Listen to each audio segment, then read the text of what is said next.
Hi, I'm Charles with AniCap. The story begins in a world where demi-humans are slaves to humans. Our protagonist Banaza is nice to the demi-humans, but he is hated by the humans because of it. Even the demi-humans warn him about being kind to them, but Banaza insists. Banaza wishes everyone could just get along, but not many feel the same way. Just then, Banaza gets summoned to another world, where he is told that he is a hero candidate. He is now in the magical kingdom of Clyrode, but they're in the middle of a prolonged battle against the Dark Army. The kingdom has been summoning potential heroes from other worlds in the hopes that they will fight the Dark Army for them. The first course of action is to assess Banaza's abilities. In exchange for returning to level 1 after being summoned to their world, candidates receive divine blessings from their gods. These are powers that no ordinary person can acquire simply by training. It is called Divine Revelation. Banaza is able to read their language, but everyone is horrified when the display shows that Banaza did not receive Divine Revelation. His stats are simply that of an ordinary person. This is incredibly disappointing, and the summoners deem this a failure. Banaza tried to tell them that he's just an ordinary merchant, so now he asks that they simply send him home. Just then, everyone is in awe of a different candidate, as they state that someone has appeared who possesses powers worthy of the legendary hero. Everyone runs to this guy, as all his stats are level 999. They deem him their savior, and they beg that he fight for them. Banaza would just like to go home, but his words go unheard. He tries to think of a way to have them send him home, but the king is busy declaring that the blonde guy will be their hero. Sometime later, Banaza gets tossed into a carriage and taken away. A look back to just a moment ago shows the king telling Banaza that his summoning gate closed and they can't send him home. The kingdom acknowledges that it's their fault, so they will compensate. Instead of simply getting rid of him, they will allow him to live in the Delaveza forest in the north, where he can live out the rest of his useless life. The only condition is that he not tell anyone about the mistake they made. On the way there, Banaza's escort explains that he's not allowed to speak to him. Banaza is very nice though, and he's able to get the guy to talk. He reveals that in this country, it doesn't matter if you're a human or a demi-human, they're all treated equally. Banaza thinks about how things weren't looking so good at first. He has the worst stats, he's being forced to live in the forest, and there's some dark army threatening humanity. However, Banaza won't be looked down upon anymore, so he begins to think that this world might not be so bad. It takes 20 whole days for them to reach the forest. When they do, Banaza is given a bottomless bag that has enough money and food to last them for a while. Their driver warns that the Dark Army lurks around in this forest, so if he wants to live, then he encourages Banaza to get away from there as fast as possible. When alone, Banaza takes a sword from his inventory and notices some slime nearby. They look similar to the ones from his old world, so he assumes that they won't attack him. He is very wrong though, so Banaza must defend himself. He manages to survive the encounter, but his cheap weapon has already begun to fall apart. Just then, a notification reveals that he just reached level 2. His stats look different from before, but Banaza is confused by the strange symbol that has replaced the numbers. Banaza turns on voice notifications, so the voice tells him that he has acquired some magic spells. He will be able to activate them without opening any windows, and Banaza is shocked by all the spells he acquired. Just then, an alert reveals that a monster lure spell was placed on the bottomless bag he was given. This monster lure is definitely why the slime attacked him. Also, considering that the weapon he was given was practically useless, Banaza determines that the kingdom was setting him up to die.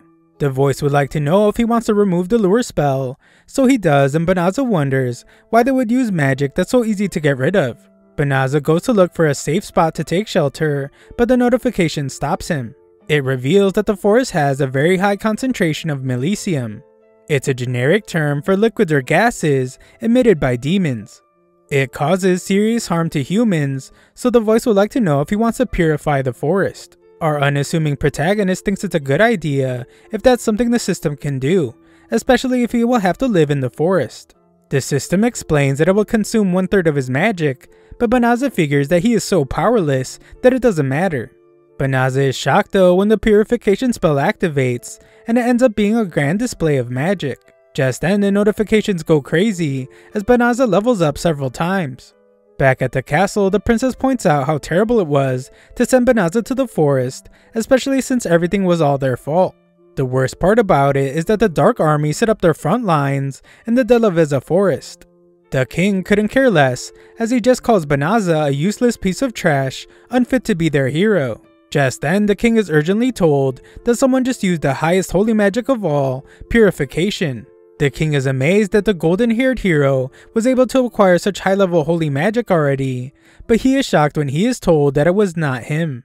The golden-haired hero has headed south, but the purification spell was used in the forest to the north. Back with our boy Banaza, he finds that he has leveled up all the way to level 367. He didn't even eliminate any monsters, so Banaza determines that in this world, you can level up just by using magic. What's even more confusing to him is that the strange symbol is still showing up next to his stats. This is all a lot to take in, so Banaza decides to hide the level up notifications. Banaza checks to see how much magic he has left, and he is surprised to see that it's been fully restored in just seconds. Instead of thinking he has some amazing ability, Banaza assumes that his magic capacity is just terrible.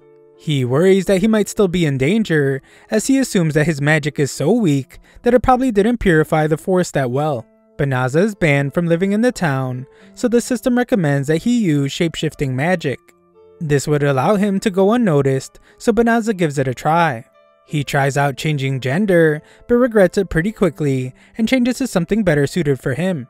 The system then recommends that he use teleportation magic, so he teleports into the city. In his old world, teleportation was a spell that only really powerful sorcerers could use, so Banaza assumes that this world is different, and everyone can use it here. The clever Banaza tries to teleport himself to his old world, but it doesn't work. He then looks for a guild so he can make some money. Registering as a merchant might be difficult since he is so new, so he hopes to find an adventurer's guild. That way, he can do some monster hunting or transport quests. Luckily, his system gives him directions to the guild. When there, it is explained that adventurers are assigned ranks based on their accomplishments. They can earn better rewards and accept tougher quests as their rank rises. It's pretty much the same as guilds in his old world, so Banaza decides to register. He can't give his real name though, so he goes with Fleo instead. Fleo wants to make money quickly, but he is too low of a rank to earn very much. Just then, Fleo overhears a girl in need of someone that can escort her to the De La Veza forest. Unfortunately, she doesn't have much money to offer. Even worse, it is rumored that the Dark Army has its frontline base in that forest. No one is willing to take her, but she is desperate to help her family that lives near there. Some adventurers shove her aside when they become annoyed, so Fleo offers to take her.